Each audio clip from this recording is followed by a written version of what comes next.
Well, good morning. Jesus is Lord, and Thank the Word. God. Come on, help me. The Word Word works. Well, we're still sitting out here on our beautiful front porch enjoying the blessings of God. What a gorgeous day. In fact, I've been watching the hummingbirds as they fly around to get the food that we've put out for them. Well, I asked Pat if she thought she could do another one. She said, introduce me and let me go. So here you go. Okay, we're talking about resisting the devil, that Satan is as a roaring lion, seeking whom he may, who is going to give him permission to devour them. And let me bring this in Psalms 91, he says, we will tread upon serpents and scorpions. We will tread upon lions. So Satan has no power. He roars, but he has no authority. He will tell you he has authority, but he has no authority. He is a defeated foe. So the word says, he tells us what to do with him. Resist the devil, and he will run from you in stark terror. Give him no place. The first place that we give him no place is in our mind. In, I believe it's 2 Corinthians 10:4, he says that the weapons of our warfare are not carnal. In other words, we don't fight it in the flesh, but they are mighty through God to the pulling down of strongholds, the casting down of imaginations, and bringing every thought into the obedience of Christ, or into the obedience of what the Word says. So it starts in the mind. It starts with a thought, and that's where Satan attacks, is putting thoughts in your mind.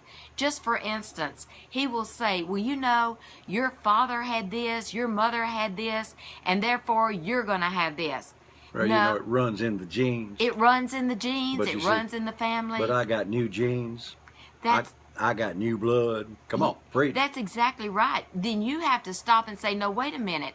I am in a new family. I am in the family of God. I'm in the household of faith. And in my family, there is no sickness or disease.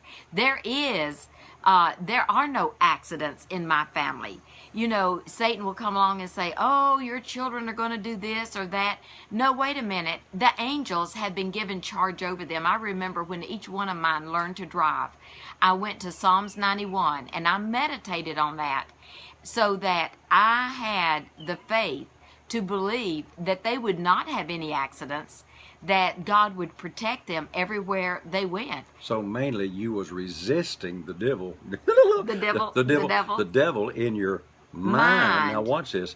And in your minds where you cast down the imaginations, and that's the first place that you have to give him, help me, no place. Don't let him hang around in your mind. Just like we've got a screen door, actually it's bigger than that now, but that's to keep the junk outside. We'll put up the door of the blood of the Lamb, put the door of the Word of God over your mind, and don't let other people, the television, friends, neighbors, relatives, and the devil fill your mind with a bunch of unbelief. And our time's gone. You got a couple of minutes here. Okay, you have to make every thought line up with the Word of God. And to do that, you make the decision, I am going to think like the Word says. You know, to do that, you have to go to the Word and line up every thought with what does the Word say about this. Just for instance, you know, people say, well, I have a problem sleeping. Well, the Word says he gives his beloved sweet sleep. There is a word for everything in your life. And we got to go. So help me, Pat. Remember all day, Jesus is Lord, and the Word works.